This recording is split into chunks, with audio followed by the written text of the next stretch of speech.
और मैं श्वेता मैडम को एक पत्र भी लिखूंगा।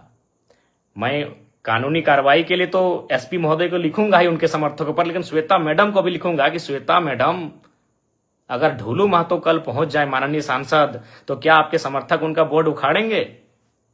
बोकारो के पूर्व विधायक अगर बिरंची नारायण जी अगर वहां पहुंच जाएं, तो क्या आपके समर्थक उनका बोर्ड उखाड़ेंगे? क्योंकि बोकारो जिला से हमारे योगेंद्र प्रसाद मंत्री जी आते हैं।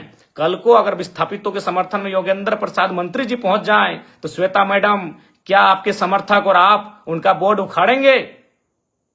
क्या कल को रघुवर दास जी चूंकि गिरिडीह आए थे, हो सके कल बोकारो अगर आ जाए पूर्व मुख्यमंत्री रघुवर दास जी, क्या आपके समर्थक उनका बोर्ड, उनकी गाड़ी का नंबर प्लेट उखाड़ेंगे? अरे आपने तो हद कर दिया।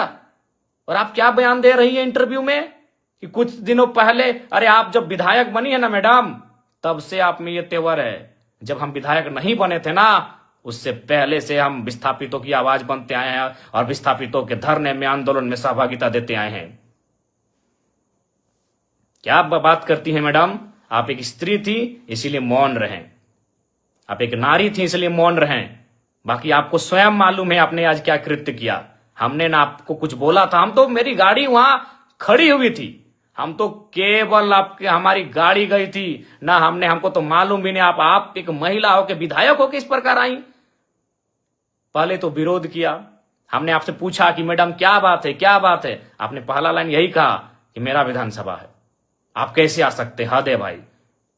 कल को मैं पूछ रहा हूं, बोकारो के ही मंत्री योगेंद्र प्रसाद, अगर कल को योगेंद्र प्रसाद आ गए उस धरने में, उस बंदी में, या फिर बीजीएच अगर पीड़ित परिजनों से मिलने के लिए, या फिर उस गेट में जहां विस्थापित धरने पर बैठे हैं, तो क्या विधायक मैडम आप योगेंद्र प्रसाद जी का विरोध कर पाएंगी?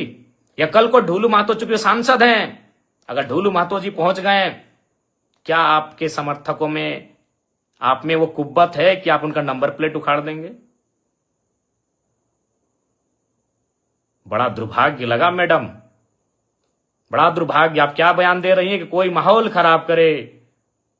तो मैं देखता हूं अगर कल को ढोलू महतो जी जाते हैं, बिरंची नारायण जी जाते हैं, तब आप क्या बोलते हैं। देखिए, मैं आपको स्पष्ट कहना चाहूंगा, सबको नहीं पच रहा है कि जयराम महतो किसी आंदोलन में आए, क्योंकि अगर वो आएगा तो सट्टी की बात होगा।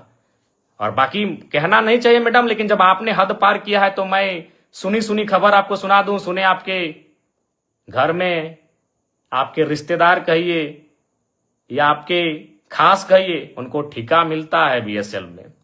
तो ये दोहरी राजनीति मत कीजिए विधायक मैडम। अभी आप दुख जता रहे हैं और आपके ही लोग वहां ठिका लेते हैं। तो असली बात तो जनता को मालूम है कि आपको तकलीफ जयराम महतो के जाने से तकलीफ क्यों हुई, क्योंकि आपको मालूम है कि जयराम महतो आएगा तो दूध का दूध और पानी का पानी बात होगा। ये किससे छुपा है?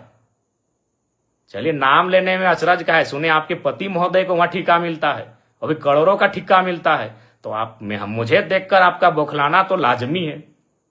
चलिए, फिर भी बुरा नहीं मानते हैं, क्योंकि लड़ाई विस्थापितों की है, लड़ाई विस्थापितों की है। बाकी हमारे समर्थक, हमारे कार्यकर्ता आपको मर्यादित रूप में उत्तर दे देंगे। आपको गांव जाना है, गांव में हमारे कार्यकर्ता, हमारे समर्थक आपको उत्तर दे देंगे, नियमता देंगे।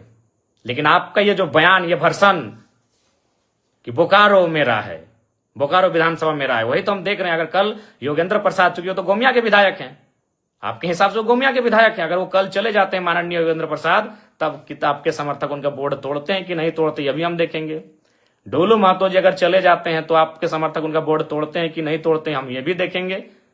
और अगर बिरंची नारायण पूर्व विधायक बोकारो अगर जाते हैं कल विस्थापितों से मिलने या धरना स्थल पर, तो आपके समर्थक उनका बोर्ड तोड़ते हैं कि नहीं तोड़ते हैं, यह भी हम देखेंगे। ये दुर्भाग्यपूर्ण है, आपकी संकीर्ण सोच को आश्चर्य लग रहा है कि आप इतना संकीर्ण, आपकी सोच कैसे हो गई आज।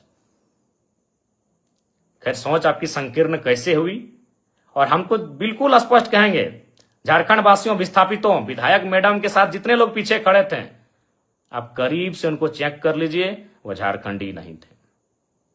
विधायक मैडम के पीछे जितने लोग थे, जो बोर्ड हमारी गाड़ी का, चूंकि हम पीछे आ गए, हमारे समर्थक भी हमें घेर लिए थे, हमारे समर्थक नहीं, जो विस्थापित लोग थे धरने की, दादा आप मत जाइए उधर, उसी बीच उन्होंने हमारी गाड़ी को तोड़ फोड़ करना शुरू किया। और हमने पहले ही कह दिया था कि उनको जो करना है करे, वो नारी हैं, हम कुछ नहीं बोलेंगे। बल्कि हमने आपको प्यार से बुलाया कि मैडम बात क्या है, क्यों यह व्यवहार आप कर रही हैं। तो ये बहुत ही दुर्भाग्य की बात है। आपका जो ये व्यवहार रहा ये बहुत ही दुर्भाग्य की बात है, लेकिन फिर भी हम उस पर चर्चा नहीं करेंगे, क्योंकि यहां सवाल विस्थापितों के साथ न्याय का है। बाकी आपको हम एक पत्र लिख रहे हैं, उस पत्र का आशा करते हैं आप उत्तर देंगे।